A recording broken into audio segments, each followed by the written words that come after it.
Salut Serge. Salut Jean-Marc. Ça va? Ça va, merci. Et toi? Ça va, ça va. Donc, on est chez toi là, Oui. et on va discuter du Liban. Mhm. C'est ça? Je me trompe pas? Je me suis pas trompé de Non, podcast? tu m'avais prévenu. Donc, tu es président de l'association? Non, je l'ai été, Oui. mais je ne le suis plus Tu parce que le président a un mandat, Oui, d'accord. voilà. Et donc, on respecte les échéances. Tu veux dire que le président de ton association n'est pas président à vie? Ah non, Et un parti peut... Oh, c'est bizarre. C'est nouveau, ouais, ça. c'est comme ça. Donc, ton association qui s'appelle la Troisième Voie pour le Liban, c'est Oui. ça? 3V Liban? 3V, oui, 3V plus sigle, D'accord. troisième voie. Et c'est quoi la troisième voie? C'est quoi les deux premières voies et c'est quoi la troisième voie, du coup? Alors, il faut remonter dans le contexte, hein, et à l'époque, bon, disons que en 2011, l'année où la troisième voie a été créée, il y avait effectivement deux voies, hein, incontournables et deux voies uniques au Liban, deux voies, j'allais dire, politiques.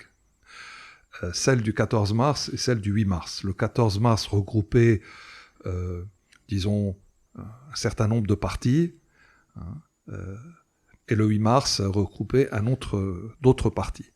Il y avait, pour parler confessionnel, même si la troisième voie n'est pas du tout confessionnelle, il y avait une partie des chrétiens qui faisaient partie du 14 mars et les sunnites.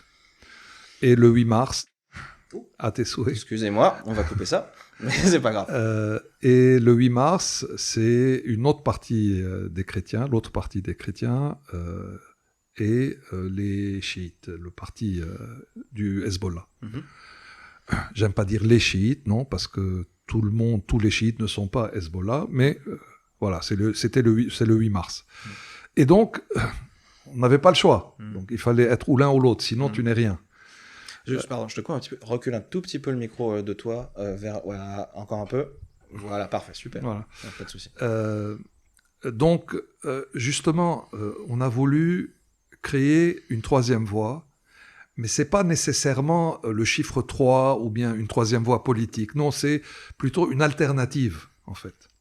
Aux deux voies. Voilà, une alternative aux deux voies et à tout ce qui était présent à l'époque. Pardon, au système des deux voies. Voilà, enfin, au système de la dualité politique. Exactement, parce que tu le dis très bien, et tu m'as volé le mot, mais... Pardon. Non, à juste titre.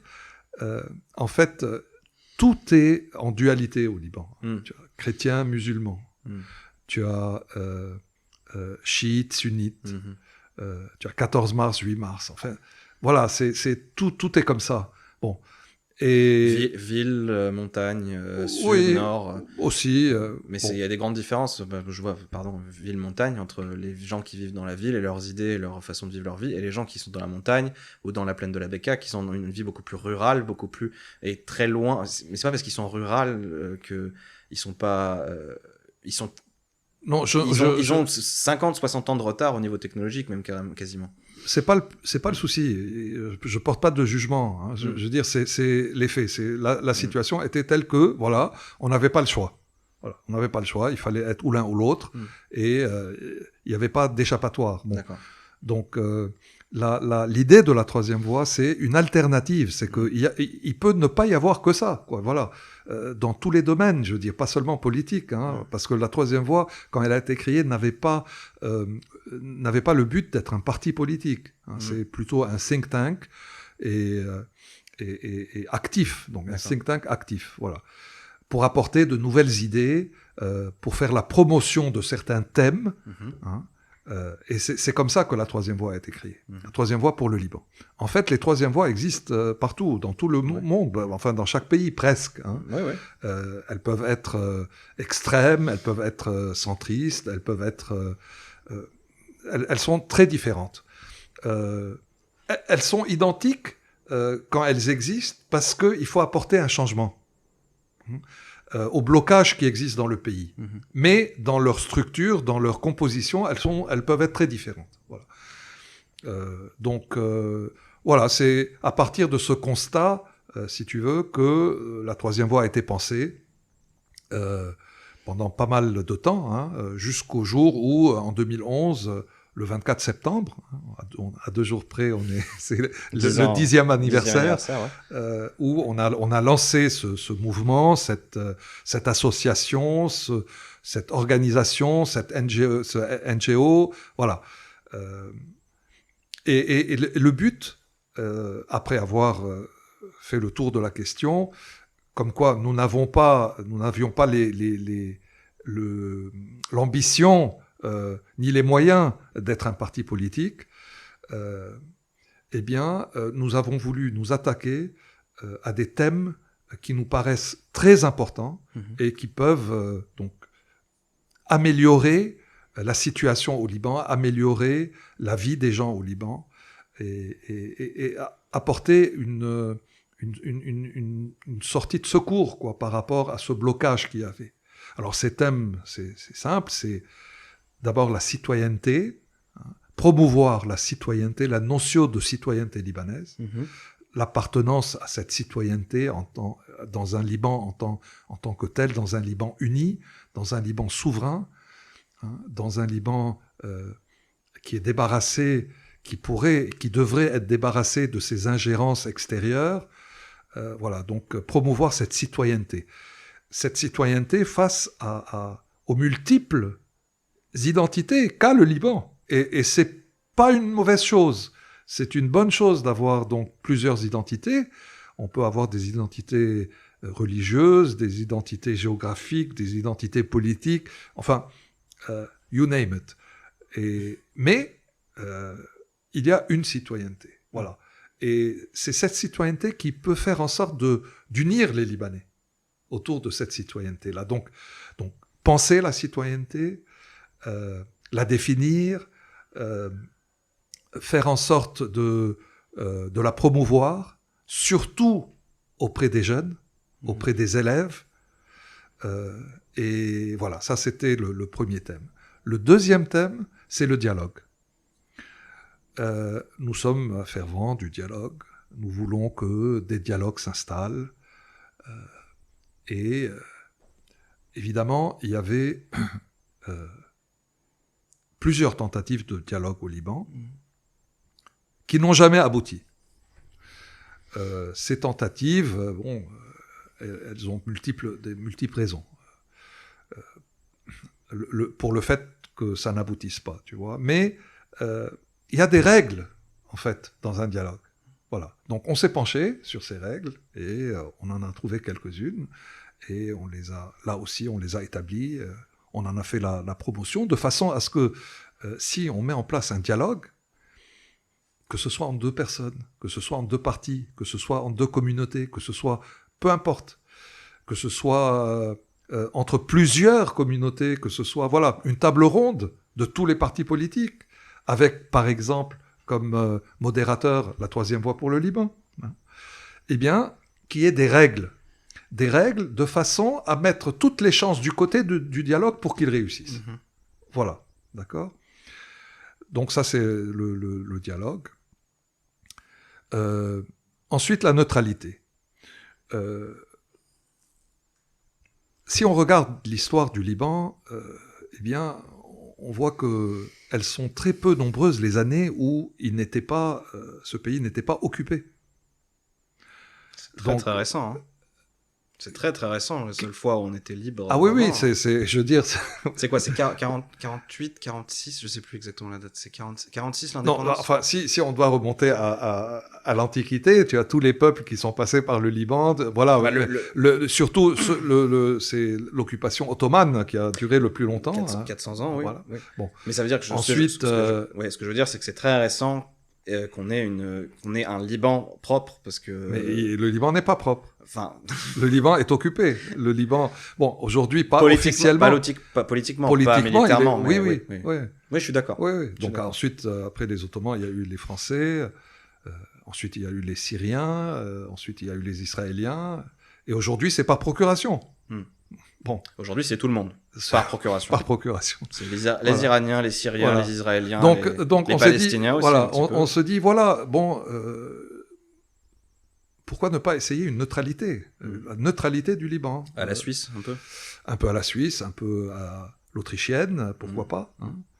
Et donc, là encore, faire la promotion de cette neutralité, hein, et convaincre les gens, mais aussi aller plus loin, c'est-à-dire comment accéder à cette neutralité, comment faire accepter cette neutralité, comment faire en sorte qu'elle soit dans la Constitution, comment faire en sorte qu'elle soit acceptée non seulement par les Libanais, d'abord par les Libanais, mais ensuite par le monde, voilà, et surtout par les pays limitrophes. Ah, ça c'est sûr. Voilà, parce que quand on parle de neutralité au Liban, on nous accuse toujours d'avoir un parti pris. La troisième voie pour le Liban, jusqu'au 17 octobre 2019, était une association qui était à équidistance de tout le monde. À équidistance de tout le monde. Voilà, c'était ça son but en fait. Qu'est-ce qui s'est passé en 2019 ? Alors, il s'est passé que voilà, le peuple libanais n'en pouvait plus. N'en pouvait plus de cette situation et il y a eu, j'ose dire, une révolution. D'autres disent des manifestations, mais voilà. Donc le peuple libanais, dans sa grande majorité, s'est révolté par rapport à cette situation. Donc là, on s'est dit, mais on peut plus, on n'a plus le droit d'être neutre, j'allais dire, par rapport à cette situation-là. Hein, voilà. Okay. Et on est passé dans l'opposition. L'opposition aux gouvernants actuels, l'opposition à cette gouvernance corrompue, à cette gouvernance qui ne regarde que ses propres intérêts. Je veux dire, la situation aujourd'hui au Liban, c'est la pire crise, multicrise, qu'ait connue le Liban. J'allais dire presque comme la grande famine 1915-1918. Un jour, j'ai osé écrire une idée là-dessus, comme quoi c'est les gens ont faim, les gens n'ont plus de quoi acheter à manger. Et j'ai comparé ça à cette famine. 1915-1918, ouais. Il n'y avait plus de... Les céréales étaient toutes mortes, c'est ça hein, oui, c'était durant l'occupation ottomane, c'était durant la Première Guerre mondiale. Donc, et tout l'Empire ottoman était en déclin total. Hein. Oui, donc, oui. Bon, il n'y avait plus d'approvisionnement. Bon, donc, j'ai osé comparer la situation actuelle à celle de 1920. J'ai reçu beaucoup de commentaires comme quoi, comment, mais non. Eh bien si, je suis désolé, il y a des gens qui meurent. Mais qu'est-ce qu'ils disaient les commentaires ? Pourquoi Non, comme quoi pourquoi ils n'étaient pas d'accord ? Comme quoi j'exagérais et que ça n'avait rien à voir. Et voilà, bon. C'est des Libanais qui t'ont dit ça ? Oui, bien sûr. Mais ils ont quand même vu que enfin, je sais pas, aujourd'hui au Liban, toutes les denrées de première nécessité sont subventionnées par l'État. Oui, jusqu'à un certain point, et jusqu'à un certain moment. Mais parce que pour être subventionné, il faut de l'argent. Oui. Et l'État n'a pas d'argent. Oui. La Banque du Liban n'a pas d'argent non plus. Bon, voilà. Donc, enfin, on y reviendra juste pour continuer dans mon dans l'idée qu'on a développée au début. Donc, c'est la neutralité. C'est là où on s'est dit, voilà, si on essaye cette neutralité du Liban, peut-être que on vivrait mieux, les Libanais vivraient mieux. Voilà. Et c'est le troisième point. D'accord. Alors, ces trois thèmes, la citoyenneté, le dialogue, la neutralité, ils ont un point commun et un aboutissement qui est la construction de la paix, peace building. Donc le peace building, la construction de la paix, regroupe donc ces thèmes-là. Hein, la citoyenneté, dialogue, neutralité. Et donc pour la neutralité, là aussi, promotion de la neutralité, et que ce soit la citoyenneté, neutralité, dialogue, on met en place non seulement des textes pour en faire la promotion, mais aussi des conférences. Et on invite les personnes qui s'y connaissent, les professionnels du thème pour lequel on fait une conférence. Et suite à cette conférence, on édite un petit recueil qui reprend tout ce qui a été dit durant la conférence. Alors, pour le peace building, là, c'est un peu différent. On a mis en place des concours interscolaires. Des concours interscolaires qui permettent donc aux élèves d'écoles publiques et d'écoles privées de s'exprimer sur un sujet. On en a fait 2 jusque-là. Au Liban. Hein. Au Liban, oui. Tout se passe au Liban, bien sûr. D'ailleurs, la Troisième Voie pour le Liban était une association libanaise inscrite au ministère de l'Intérieur. Hein.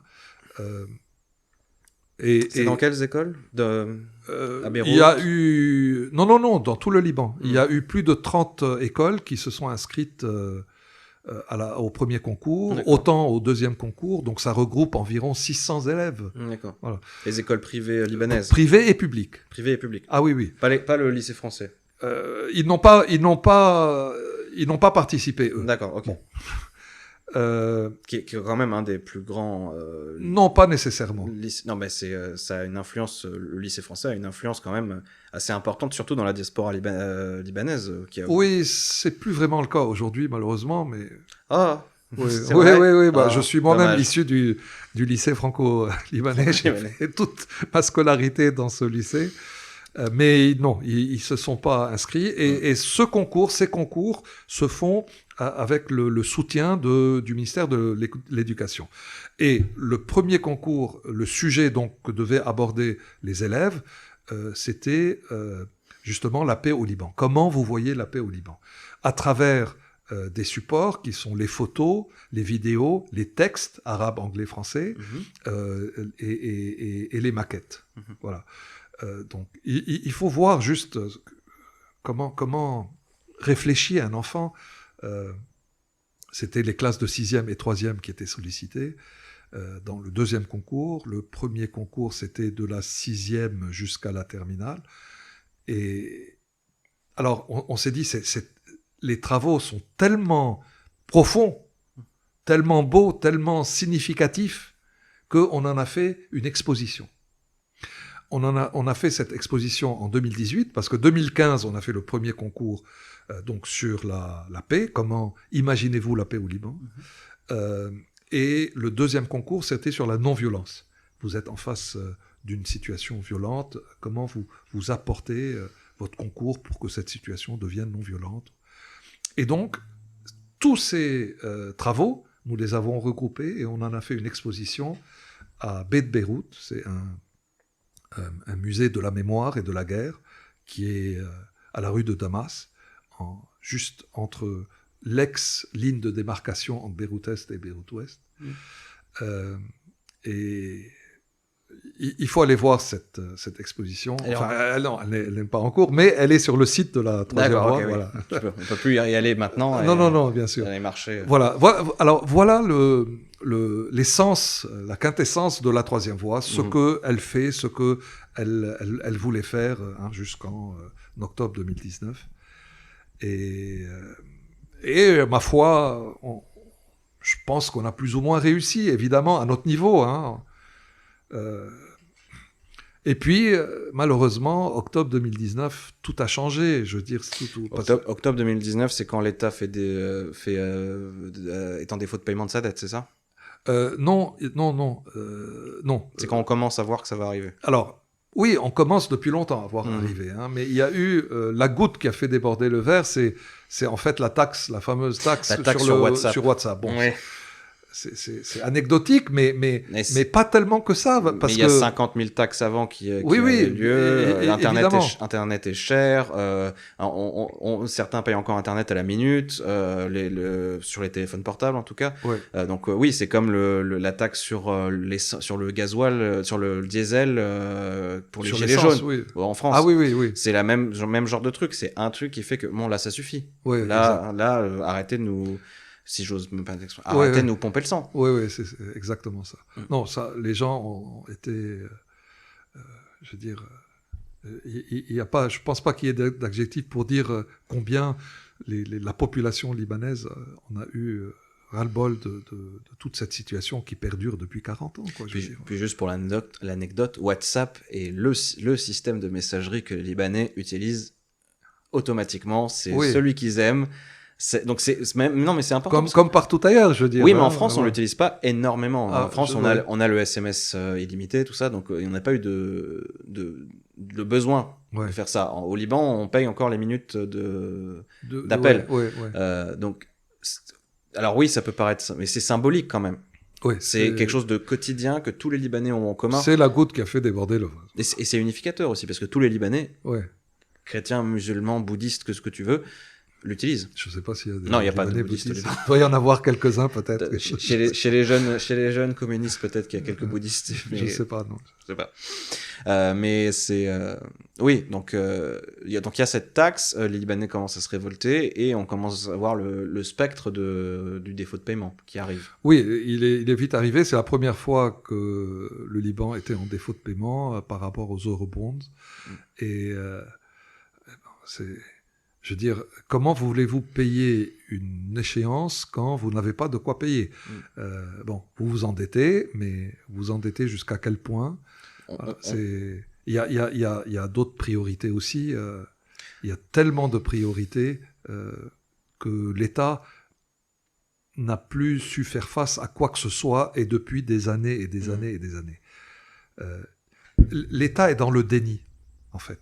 Les gouvernants qui nous gouvernent aujourd'hui et depuis des années et des années sont dans le déni de la situation quotidienne que vivent les Libanais. Mais ils sont pas idiots. Enfin, c'est pas des idiots.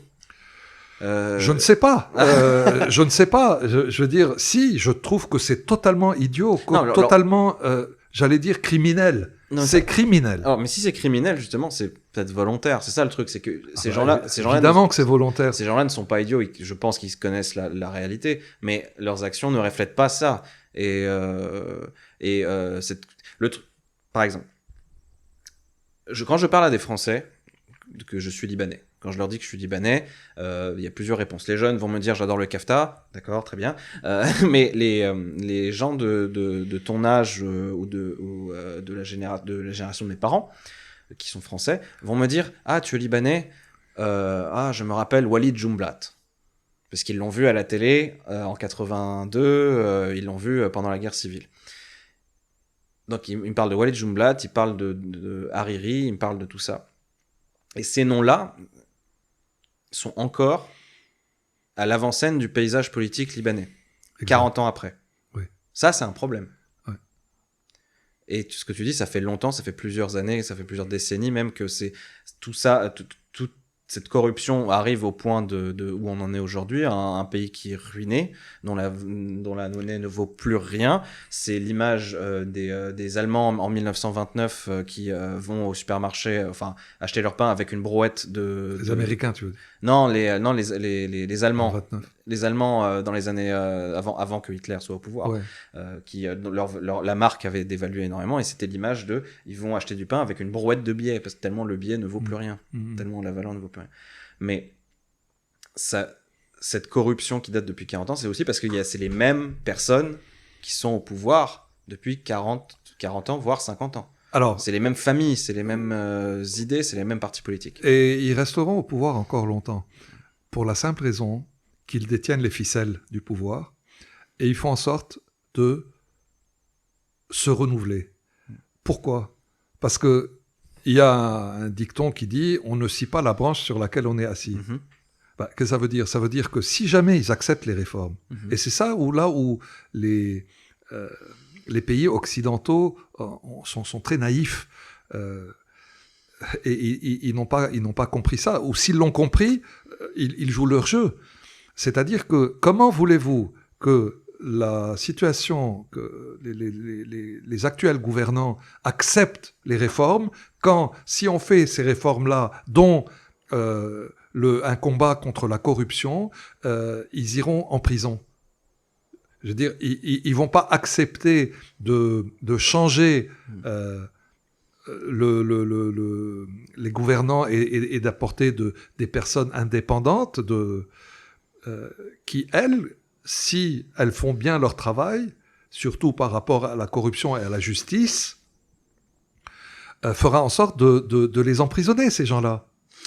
Donc du coup, ils vont jamais accepter les réformes et de faire en sorte de donner le pouvoir ou d'accepter le changement. Et si on leur promettait le pardon? Si on faisait un petit peu comme... je réfléchis, hein. Mais si on faisait comme Nelson Mandela. Nelson Mandela, il est arrivé au pouvoir et il a pardonné aux persécuteurs blancs. Et c'est ce qui a fait... Bon, il y a encore d'autres problèmes en Afrique du Sud, mais c'est ce qui a fait qu'il y a eu une transition douce. Alors, oui, en fait... Oui, je sais, c'est une pilule pas facile à avaler. C'est pas facile. Ah, non, c'est pas facile à avaler, je suis d'accord. Hein. Voilà. C'est vrai que je suis de ceux qui pensent que le pardon est nécessaire, mais pas l'oubli. Hein, ah non, voilà. non. On pardonne, mais on n'oublie pas. Là, les choses sont allées trop loin. Et lors des manifestations à Beyrouth, il y avait tout simplement des cordes qui pendaient pour la pendaison. Quoi. Je veux dire, c'est vous dire. Jamais j'aurais cru qu'on aurait pu en arriver là, mais c'est vous dire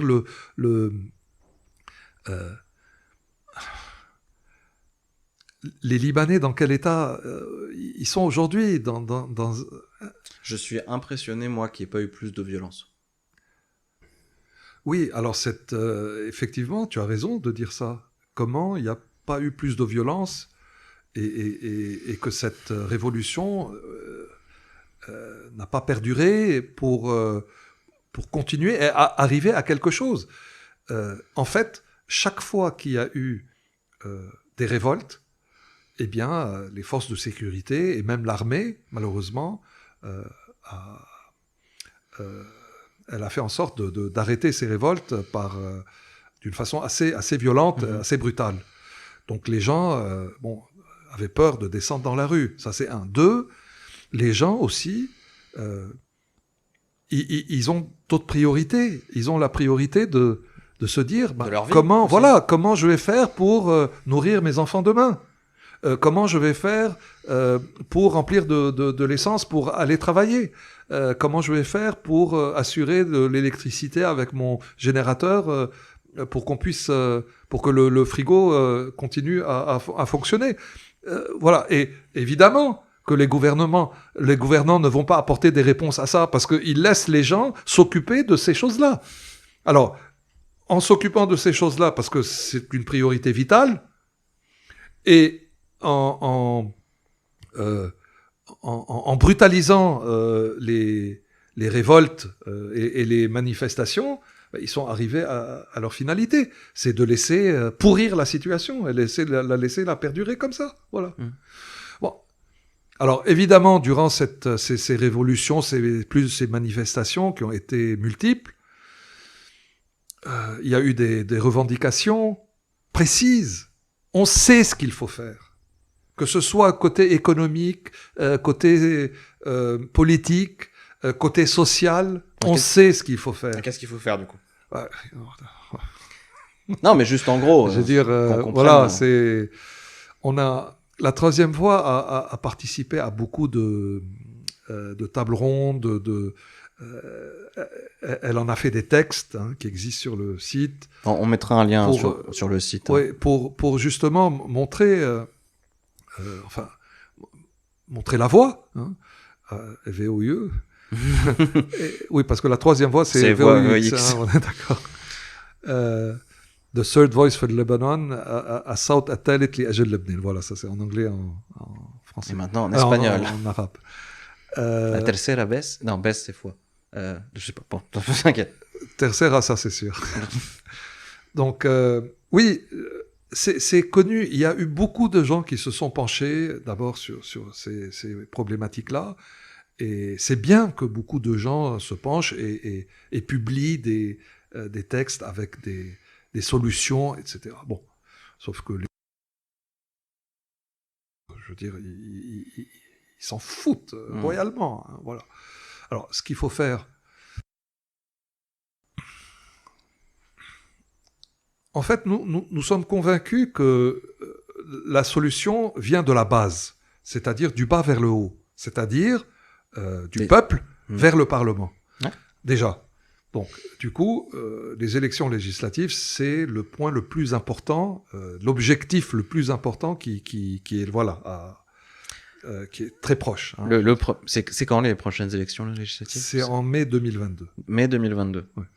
Est-ce que les Français peuvent, les Libanais en France peuvent, oui, pourront voter, tu crois? Ils peuvent voter, il faut s'inscrire à l'ambassade, mais il y a un souci, c'est que pour le moment, ils peuvent voter que pour 6 députés. Alors, donc c'est des députés. Les Libanais qui représentent les Libanais à l'étranger, la diaspora. Oui, la diaspora ne peut voter aujourd'hui que pour 6 députés au lieu de voter pour les 128. Alors je vais juste recontextualiser tout ça. Au Liban, il y a quoi, 4 millions de personnes là aujourd'hui, à peu près? Oui, peut-être un peu plus. Ouais, de Libanais. Hein. Oui. Sans parler des ça, Syriens qui problème, sont réfugiés. Évidemment. On reviendra sur ça après. Un autre entre deux podcasts. Parce que donc il y a 4 millions de Libanais au Liban. Combien de Libanais hors du Liban? Bon, moi je connais la réponse, mais oui, c'est les chiffres aussi entre 14 millions et 16 millions. Et tu vois, j'avais 12 millions en tête. Oui. Mais ça a peut-être augmenté. 14 millions. On a, c'est quoi? Donc c'est 4 millions, c'est à peu près 400%, de 500% de plus. Oui, c'est un des rares pays où la diaspora est aussi massive, que les autochtones. Ouais. Oui, donc c'est un pouvoir politique énorme qu'ils ont. Et si on les limite à 6 députés, c'est peut-être pas un hasard.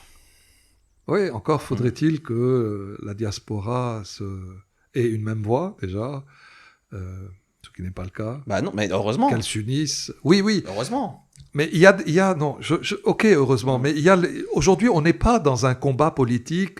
C'est très bien dans les démocraties qu'il y ait un combat politique, qu'il y ait des échanges d'idées, et la majorité, la population vote, et la majorité gagne, c'est très bien.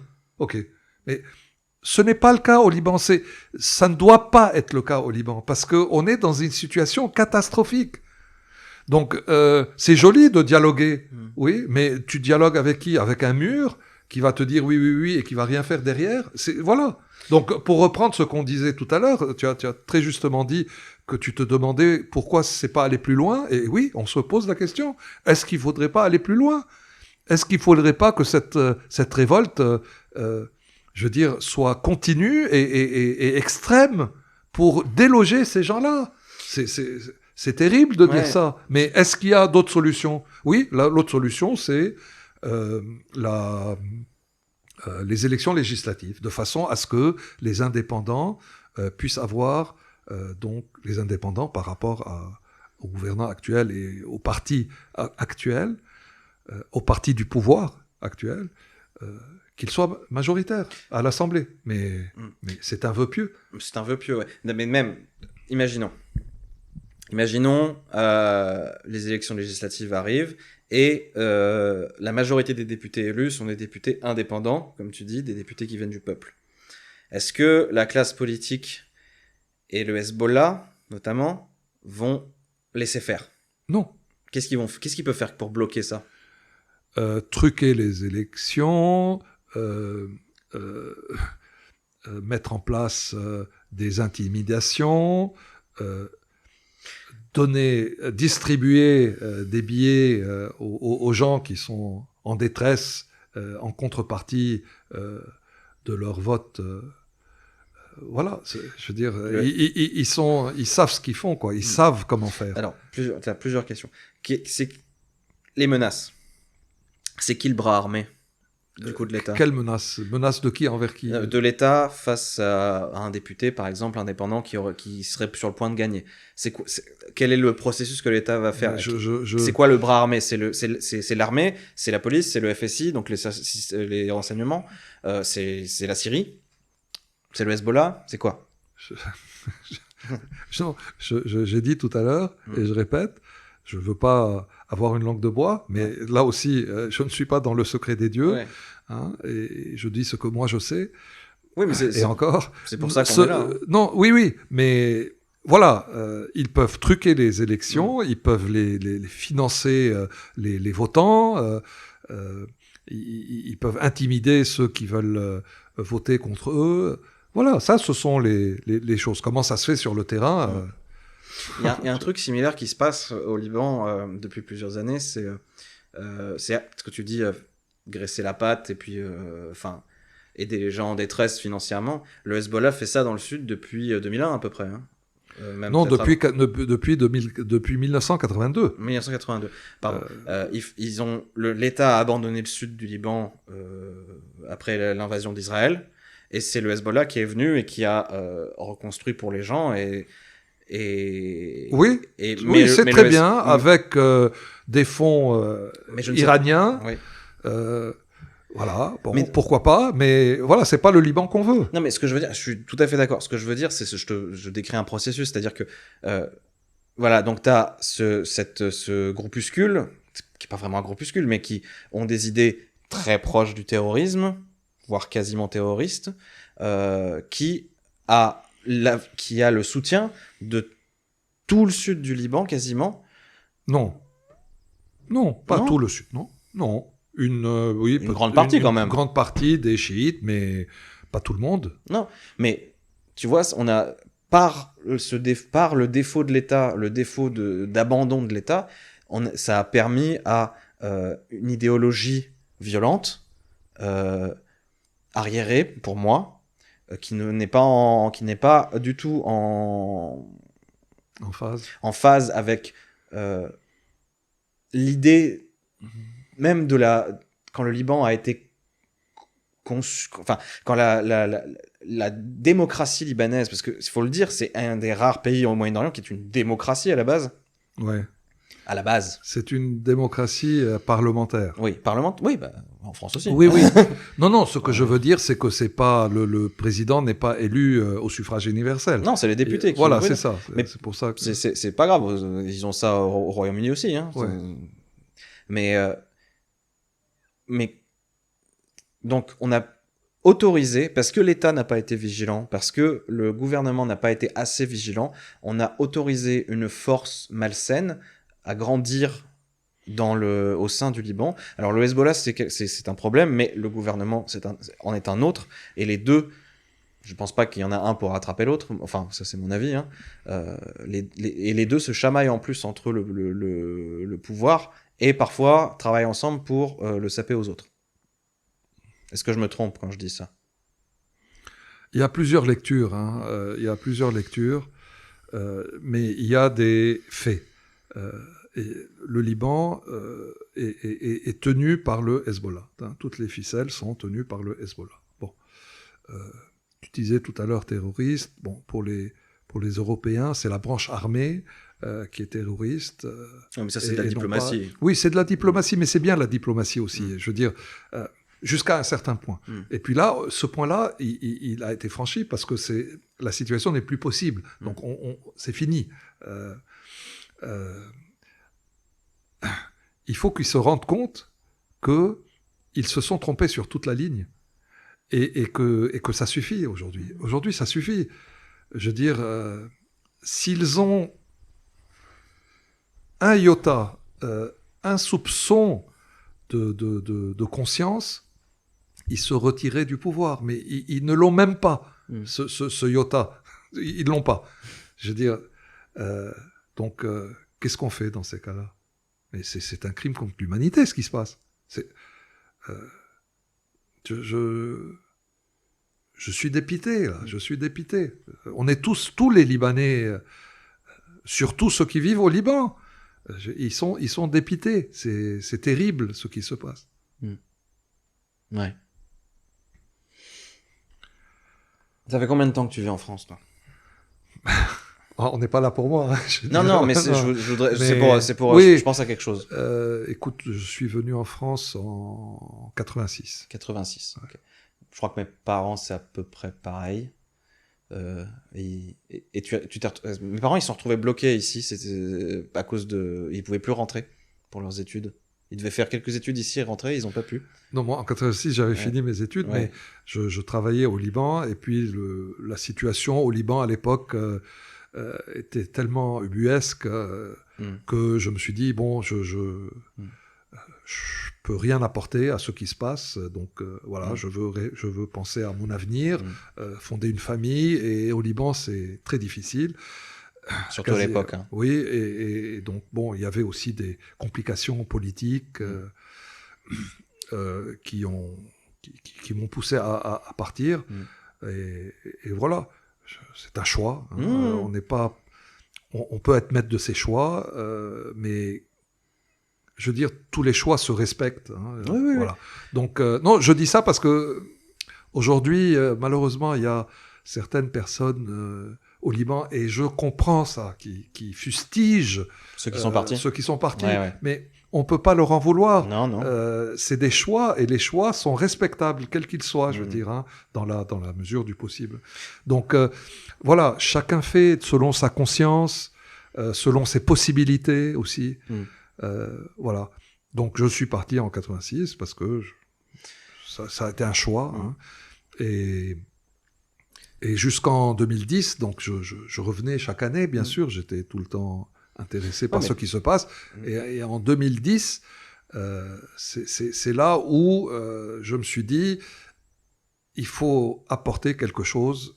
Je veux apporter quelque chose au Liban. Je veux aider. Je veux faire quelque chose. Et c'est là où l'idée de la troisième voie a commencé à germer. Donc basé sur la conversation, le débat, la neutralité et la paix. Voilà, exactement. Je te pose la question de la France parce que il y a quelque chose de très intéressant qui se passe psychologiquement au niveau de la culpabilité. Les gens de la diaspora libanaise, et je l'ai vu un peu partout à des degrés différents, mais dans toute la diaspora, cette culpabilité, soit de ne pas y être, soit de ne pas aider, soit de... Toi, tu as fait quelque chose avec ça, tu as créé une association, du coup. Est-ce que c'était, du coup, à cause de cette culpabilité ambiante qu'il y a chez les expats parce que en tant qu'enfant, moi, j'ai pas eu le choix de partir, mais même en tant qu'enfant de la diaspora, cette culpabilité, moi, elle m'a suivi très longtemps, et encore un peu aujourd'hui, mais très tôt. Jean-Marc, sentir de la culpabilité, c'est avoir une conscience. Je veux dire, de la conscience, donc ils sentent pas cette culpabilité. Donc oui, c'est humain de se sentir coupable ou de sentir une certaine culpabilité. C'est parce que déjà tu as une conscience. Et puis à partir de là, tu vois ce que tu peux faire selon tes moyens, encore une fois, et selon tes convictions. Et selon tes forces aussi. Selon tes forces, et tes moyens surtout aussi. Oui. Je veux dire, la troisième voie a été créée sur ce principe aussi. Hein. On ne voit pas plus loin que ce qu'on peut voir, hein, au-delà de l'horizon. On ne peut pas faire plus que ce qu'on peut selon nos moyens. On ne va pas annoncer des projets, des idées, si on ne peut pas assumer derrière. Voilà. C'est comme ça qu'on fonctionne. Bon. Il y a des avantages et des inconvénients. Les inconvénients, c'est que ce qu'on fait, malheureusement, il y a un éditorial de Émilie Sueur, qui est la rédactrice en chef de L'Orient le Jour, il y a quelques jours, qui disait que toutes ces actions-là, en fait, concrètement, elles menaient à rien, mais quand même, ça donnait de l'espoir. Bon, effectivement, nos actions à nous, à un certain moment, je me suis dit, c'est effectivement des coups d'épée dans l'eau. Hein. Mais ça, c'est dû à la tristesse, à la rage, à la frustration. Mais ensuite, quand tu réussis à surmonter tout ça et à regarder d'une façon totalement lucide, tu te dis non, c'est pas des coups d'épée dans l'eau, c'est quelque chose. Hein. C'est quelque chose qu'on a apporté à ces jeunes, à ces agriculteurs, parce qu'on a mené une action pour les agriculteurs, on en reparlera. On a mené des actions sur... J'ai vu ça. Comment elle s'appelle déjà J'ai vu les photos. C'est des serres écologiques renouvelables. Non, c'est pas ça. Voilà. Quel travail de recherche j'ai fait. Non. En fait, l'agriculture au Liban, elle est totalement décimée. Et on a voulu aider les agriculteurs libanais. Donc, on a créé des cagnottes, on a rassemblé un peu d'argent et on a acheté des plants, des jeunes plants qu'on a distribués à de petits et moyens agriculteurs. Hein. Et c'est pour se lancer ou non, c'est pour aider, soutenir? Non, ce sont des agriculteurs pour les soutenir. Hein, D'accord. Okay. Voilà. Donc le but de cette action, c'est d'abord les aider leur famille, et en contrepartie de cette action-là, donner gracieusement des jeunes plants, des semences, des graines, etc. En contrepartie, ils nous donnent 10% de leur récolte qu'on distribue aux familles défavorisées. Voilà. Et on fait ça avec Lebanese Food Bank, une association qui s'y connaît dans ce domaine-là. J'ai travaillé avec. Ouais. Avec les scouts quand on faisait les... C'est une merveilleuse association. Ah, ouais. Ils aident énormément. En fait, les associations au Liban, il faut vraiment leur ériger une statue parce que ils font tout ce que l'État ne fait pas. Ouais. Encore une fois, selon les moyens de chacune. Et l'État ne fait rien. L'État ne fait rien. C'est les citoyens, je vais le répéter encore une fois, c'est les citoyens qui reconstruisent, c'est les citoyens qui réparent les problèmes, c'est les citoyens qui font venir l'électricité dans les maisons. L'eau, c'est le peuple, c'est pas l'État qui fait ça. Non, l'État ne fait rien. Et quand il fait, c'est un mirage. Hein, c'est des sparadraps, en fait, qui collent sur les soucis et les problèmes. Des sparadraps. Or, il faut des solutions durables et concrètes et de fond. C'est ça ce qu'ils ne savent pas ou qu'ils ne veulent pas faire. Donc donc ça c'est les agriculteurs avec Lebanese Food Bank. Et on a une autre action aussi, ça c'est une action ongoing, donc qui continue. Aujourd'hui la saison est terminée, donc dans quelques mois on va réitérer cette action et l'agrandir. Et le but c'est d'aider tous les agriculteurs au Liban, et non pas quelques-uns. Là, on en a aidé environ 300.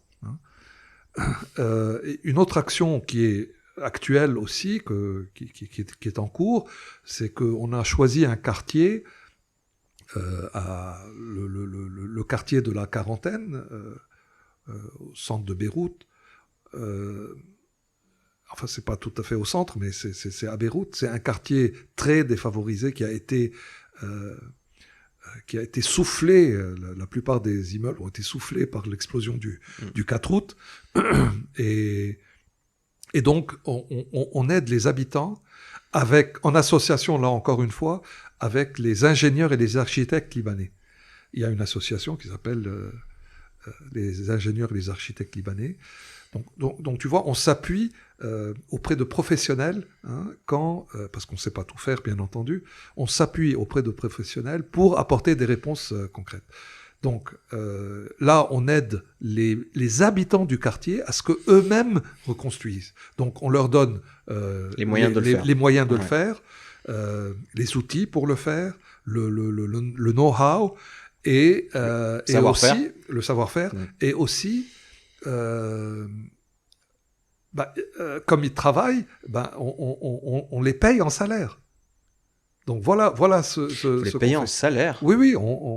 Pour qu'ils reconstruisent leur propre maison. C'est-à-dire qu'ils, enfin leur propre quartier en tout cas. C'est le quartier. Oui. Ce sont les routes, les jardins, les immeubles, les appartements. Voilà, ceux qui sont là en train de travailler, ils n'ont pas de boulot à côté. Ils font rien. C'est 60% de chômage, si c'est pas plus. Oui. Donc et il n'y a pas d'allocation chômage, je veux dire, au Liban. Donc, oh non. Oui, donc il n'y a pas de retraite déjà. Donc voilà. Là aussi, encore une fois, c'est sur le site. Il y a même une vidéo qui explique exactement ce qu'il en est. Donc là aussi. Mais l'argent, c'est le nerf de la guerre, et sans argent, on ne peut pas faire grand-chose. On peut faire beaucoup de choses, mais je profite pour faire un appel. Je veux dire, il y a un lien sur le site pour donner, pour aider ces deux actions-là, l'action des agriculteurs et l'action de la réhabilitation d'un quartier à Beyrouth. Je parlais avec quelqu'un de ma famille qui travaille dans une boîte qui fait des aides comme ça partout dans le monde, et il me disait que les programmes qu'ils ont au Liban aujourd'hui, bah c'est lifeline, quoi. C'est des bouées de secours plus que pour construire une base pour remonter. Mais le truc, c'est qu'on a que ça pour l'instant de disponible, c'est des bouées de secours, et on a besoin d'un changement radical de fond. Et changement radical de fond, est-ce que c'est juste virer toute la racaille politique à la tête, ou est-ce que c'est changer complètement même le système juridique et politique qu'on a au Liban, qui est basé dans la Constitution, qui est une constitution, je le répète, j'ai déjà dit dans ce podcast, mais une constitution unique au monde de répartition du pouvoir entre confessions, qui était censée garder la paix, mais les démographies changent. Non, désolé de te couper. Non, mais dis-moi non. Alors, dis-moi non, il n'y a pas de souci, c'est moi qui pose des questions. Je vais te dire ce que je pense. En fait, il y a un pacte national au Liban, un pacte qui a été déterminé lors de l'indépendance du Liban en 1943 avec les Français sur la répartition du pouvoir, justement. Mm-hmm. Une répartition confessionnelle selon les forces en présence, le nombre de... Enfin, forces, entre guillemets, selon le nombre d'habitants de cette confession. Donc, ils ont décidé qu'il y aurait un président qui serait maronite, un président de la République chrétien maronite, un premier ministre musulman sunnite et le président de la Chambre musulman chiite. Bon. Évidemment, ils ont fait ça par rapport donc à la démographie confessionnelle. Voilà. De 1946 ou 45. Voilà. Bon. Aujourd'hui, cette démographie a été complètement modifiée. Donc, à l'époque, il y avait 70% de chrétiens, 30% de musulmans. Aujourd'hui, c'est le contraire. C'est 70% de musulmans, 30% de chrétiens. Et dans les 70% de musulmans, tu as environ la moitié chiite et la moitié sunnite. Bon. J'allais dire peu importe. Mais ce qu'il y a, c'est que cette répartition n'est pas remise en cause. C'est étonnant. Bon. On aurait tendance à dire c'est une bonne chose. Puisqu'elle n'est pas remise en cause, c'est une bonne chose parce que tout le monde l'accepte. Et tout le monde est d'accord avec cette répartition. Elle n'est pas remise en cause. Malgré donc un changement radical, drastique dans la démographie confessionnelle. J'allais dire, peu importe, parce que tout est confessionnel au Liban, et il ne faut plus que ce soit le cas. La troisième voie est totalement laïque. Nous voulons donc des institutions laïques. Nous voulons que une personne soit élue selon une méritocratie, et non pas parce qu'elle est chrétienne orthodoxe ou druze, ou etc. Je suis d'accord, mais quand tu marques dans la Constitution, ce n'est pas dans la Constitution. Le répartition des... Ce n'est pas dans la Constitution. Ah oui, non. Non. C'est pas dans la Constitution. Non, ce n'est pas dans ils l'apprennent en cours de droit en France. Ils apprennent. Tous mes amis qui ont fait droit m'ont dit on a appris comment fonctionnait la Constitution libanaise, et il y a ça marqué. What? Non. Ce pacte n'est pas inclus dans la Constitution. Voilà. Il est marqué où? Il est marqué dans des textes qui ne sont pas votés, qui ne sont pas... Voilà, c'est un gentleman agreement, si on peut parler de gentleman de ces gens-là aujourd'hui, mais non, c'est... Je vais avoir l'air ridicule, moi, tu sais, là, maintenant. Non, mais tu sais, l'erreur est humaine. On peut pas tout savoir non plus. Dans tout ce que j'ai dit, j'ai peut-être dit des énormités, je n'en sais rien. Oh, mais non. Ce pacte n'est pas inclus dans la Constitution. Et il n'est pas remis en cause, encore une fois. Mais peu importe, encore une fois, ce n'est pas ça qui importe. L'important, c'est de mettre la bonne personne au bon endroit et au bon moment. Choisi par le peuple. Choisi par le peuple. C'est pour ça d'ailleurs que dans le le mandat de la troisième voie, il est écrit noir sur blanc que nous voulons un gouvernement indépendant avec des ministres totalement indépendants et technocrates, professionnels du ministère dont ils s'occupent. Voilà, c'est ça le plus important. Hein. Et pour les ministères régaliens, des politiciens aguerris, mais aussi indépendants. C'est ça la demande depuis 2011 de la troisième voie et aujourd'hui de la plupart de toute la population libanaise. Parce que on nous dit, on nous rétorque comme quoi, oui, non, c'est pas la majorité ceux qui sont dans la rue. Désolé, c'est la majorité. Qui rétorque que c'est pas la majorité? Les gouvernants et les partisans. Parce que imagine-toi qu'il y a encore des partisans de ces gens-là. Comment on peut être partisan de criminels? Comment peut-on l'être? Voilà. Le problème, c'est que qui se pose la question. Tant que c'est pas prouvé, nous on le sait, mais tant que c'est pas prouvé. Comment c'est pas prouvé? Non, mais c'est sur le terrain. Oui. Je veux dire, oui, mais tant qu'il y a c'est flagrant. Oui, mais tu vois, c'est le truc, c'est que tant qu'il n'y a pas eu de procès et tout le processus qui va avec, dans la mentalité des gens, il y a toujours un flou, il y a toujours une possibilité, hein, puisque tu vois, sur les attentats du 11 septembre, comme il n'y a pas eu de procès que les gens que les États-Unis avaient déclarés coupables sont directement allés à Guantanamo, comme il n'y a pas eu de procès pour tout mettre sur la table, il y a encore des conspirations aujourd'hui pour dire que le 11 septembre n'a jamais eu lieu, tout ça. Tu vois, c'est juste un... Ça, c'est le complotisme. Non, mais tant que tu laisses une marge de doute, même si elle est toute petite, les gens vont s'y Tu sais, les complotistes, même si tu leur donnes la preuve noir sur blanc que c'est comme ça que ça s'est passé avec toutes les preuves possibles, ils resteront complotistes. Voilà, c'est comme ça. Bon, donc, mais la situation au Liban est la plus grande preuve de leur inefficacité et de leur criminalité. C'est ça. C'est la plus grande preuve, ce qui se passe concrètement au Liban. Voilà, on n'a pas besoin d'autres preuves.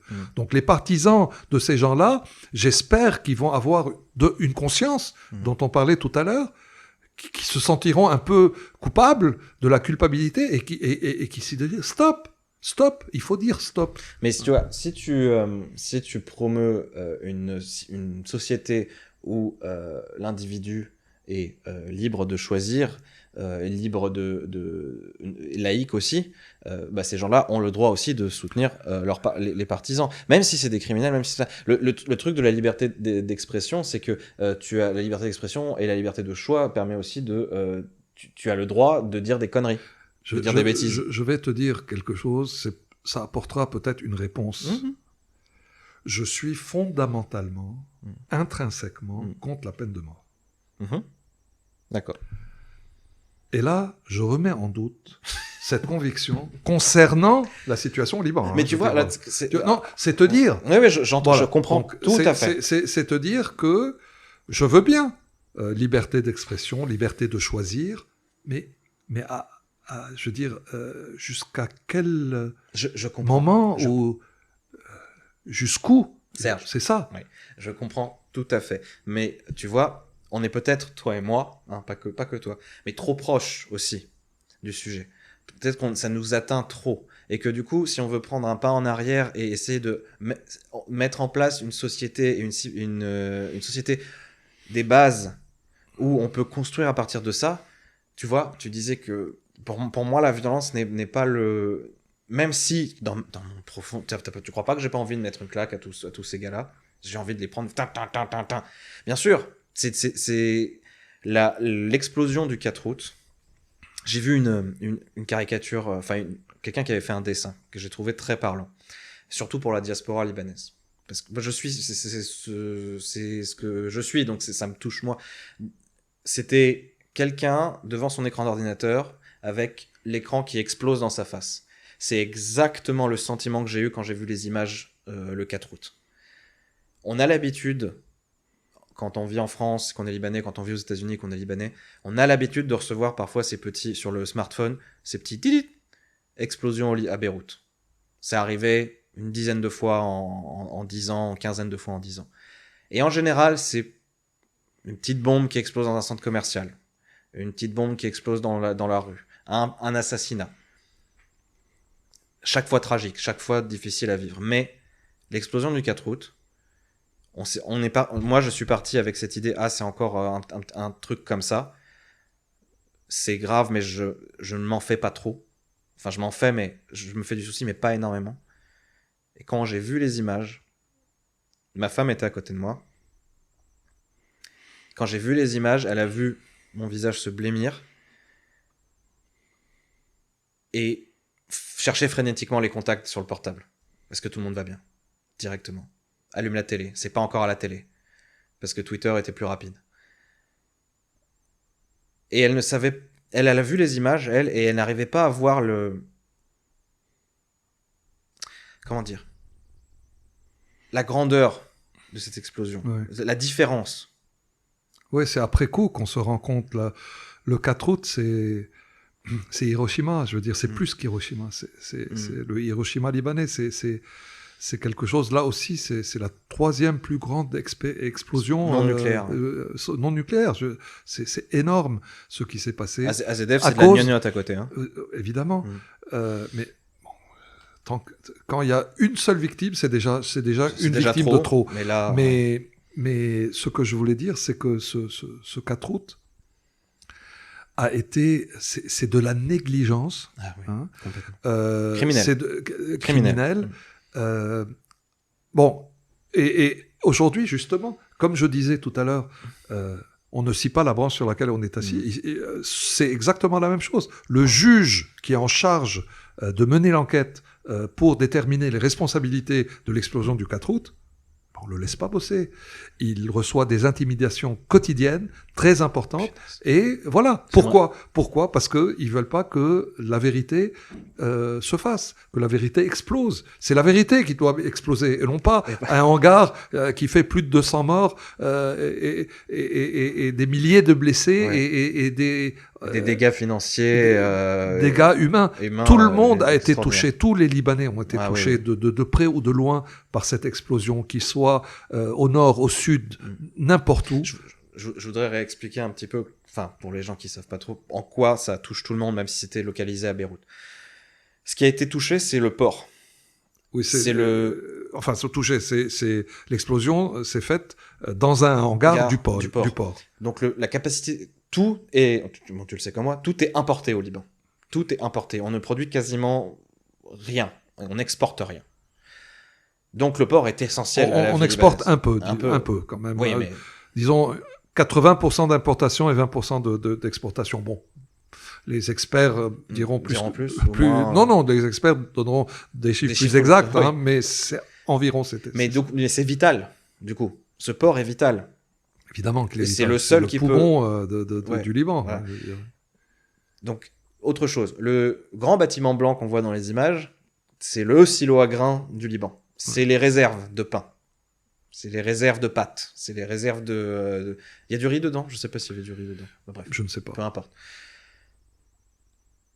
Et donc là, c'est le dégât alimentaire, des denrées, des denrées de première nécessité, tout ça, et de l'approvisionnement du Liban. Ce silo à grains et ce port et ce paysage qui détruit, c'est aussi un dégât psychologique important. À chaque fois qu'on va au Liban en avion, une des premières choses qu'on voit sortir du paysage, c'est ce bâtiment blanc. Tout le monde l'a vu en avion. Tout le monde l'a vu quand tu arrives à Beyrouth. Tu vois les montagnes, tu vois ces belles montagnes sur lesquelles on construit un peu trop, à mon avis, mais bon. Et tu vois ce silo à grains, ce bâtiment blanc qui est pas très beau, mais c'est pas important. C'est une image reconnaissable. C'est pas un monument comme la Tour Eiffel, par exemple, mais c'est identifiable très facilement par tous les Libanais et par toute la diaspora libanaise en plus. Et ces quartiers de Beyrouth qui ont été détruits, c'était aussi les quartiers de la jeunesse. Parce qu'il y avait la rue de Gemmeizeh, la rue Marmkhaïl, qui étaient les quartiers des bars, de l'art, même s'il y a Hamra un peu plus au sud. Là, on est au nord de la ville. Donc, ça touche psychologiquement, financièrement, matériellement, beaucoup de Libanais, tous, je dirais tous, et la diaspora. Donc c'était un choc extraordinaire.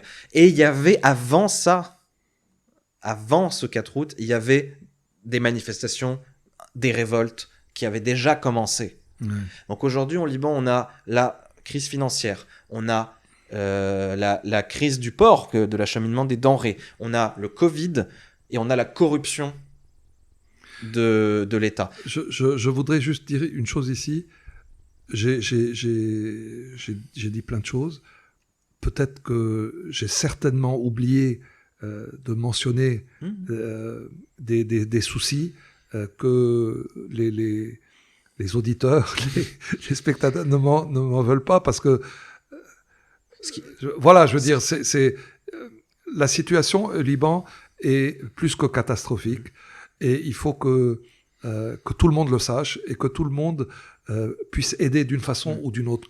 Que ça ne, c'est pas parce que ce n'est plus à la une des médias, de la télévision et des journaux que ça ne se passe pas tous les jours comme ça s'est passé il y a quelque temps. Voilà, c'est ça c'est le message que je voudrais apporter et lancer aux gens qui nous regardent, en disant: ne laissez pas tomber le Liban. Et surtout dire aux Libanais que eux, de ne pas eux aussi laisser tomber le Liban. Oui, abandonner. Et, voilà, c'est très important. Et on n'a même pas. C'est ça. Mais le truc avec le podcast, c'est que c'est bien. C'est que si les gens veulent commenter en dessous, si les gens veulent débattre en dessous, ils sont libres de le faire. Moi, je laisse ouvert les commentaires, et tous les commentaires. Je ne filtre rien. Je laisse les gens parler entre eux. Donc s'ils veulent débattre en dessous, ils débattront en dessous, il n'y a pas de souci. On n'a même pas parlé de la crise des réfugiés syriens. Ouais. Qui est importante. Bah, c'est pour ça que j'ai dit, il y a certainement des sujets qu'on ne pourra pas aborder à cause du temps, mais si les gens veulent regarder, ils le regarderont. Hein. Mais il y a cette crise-là, il y a l'ingérence. On va peut-être finir là-dessus. On parlait d'ingérence au début du podcast. Ma vision du truc, moi qui ne suis pas expert, mais qui ai un peu suivi, c'est que... Je ne suis pas expert non plus. Mais on connaît je suis impliqué. Impliqué, voilà. Voilà, je suis... le Liban, c'est ma patrie, et c'est un sujet très important pour moi. Bah oui. Et c'est pour ça que je m'implique de cette façon. Bah bien sûr. Ce que je disais, c'était que mon impression, c'est que la politique intérieure du Liban est influencée par sa politique extérieure à 110%. Non, enfin, est influencée par des pays extérieurs, tu veux dire. C'est ça, ouais. C'est ça. Mais c'est ça que je veux dire par politique extérieure. À 200%. Oui. C'est que les décisions intérieures de ce qu'on va faire sont décidées par les pressions des Iraniens, des Syriens, des Israéliens qui mettront une pression militaire. Genre si vous faites pas attention à vos Palestiniens dans vos frontières, on revient. Les Palestiniens nous forcent aussi la main souvent à entrer en conflit avec les Israéliens, même si on veut pas. C'est un joyeux bordel, toute cette situation-là, et depuis 65 maintenant. Depuis 65. Oui, effectivement, les ingérences au Liban sont quotidiennes, et le Liban n'a pas son mot à dire. Ce qui se passe au Liban, c'est comme une scène de théâtre, hein, sur lesquelles les acteurs qui sont libanais, eh bien, ce sont des ficelles. Ouais, des marionnettes. Voilà. On joue aux échecs. Moi, l'expression que je disais souvent, c'est qu'on joue aux échecs. Les pays autour jouent aux échecs sur le plateau du Liban. Ouais, ça aussi, c'est une image vraie. Alors, c'est pour ça que nous mettons en avant la neutralité. Voilà, c'est le seul moyen, c'est la seule planche de salut, hein, pour que le Liban... Il faut peut-être aussi avoir une armée performante pour ça. Parce que c'est une démonstration de force pour empêcher les gens d'influencer notre politique. C'est vrai. Il y a beaucoup de critères qu'il faut étudier, qu'il faut mettre en avant pour accéder à la neutralité. J'allais dire des dizaines et des dizaines de critères. La neutralité, c'est pas être, j'allais dire, être mou comme ça, neutre, sans avis, sans âme, j'allais dire même. Non, au contraire, c'est très fort d'être, surtout dans le contexte actuel. C'est très fort, c'est très puissant, la neutralité. Il y a, je ne sais pas combien de temps il nous reste, mais je voudrais dire une dernière chose, peut-être. Vas-y. Le président Michel Aoun a fait une déclaration à l'ONU, comme la plupart des présidents, et il a dit une chose qui m'a paru extravagante, que le souci principal de l'État libanais, était Israël. Je veux dire, comment peut-on dire une chose pareille avec tout ce qui se passe au Liban? Est-ce qu'il y a quelqu'un du Hezbollah qui est derrière avec une arme, c'est ça?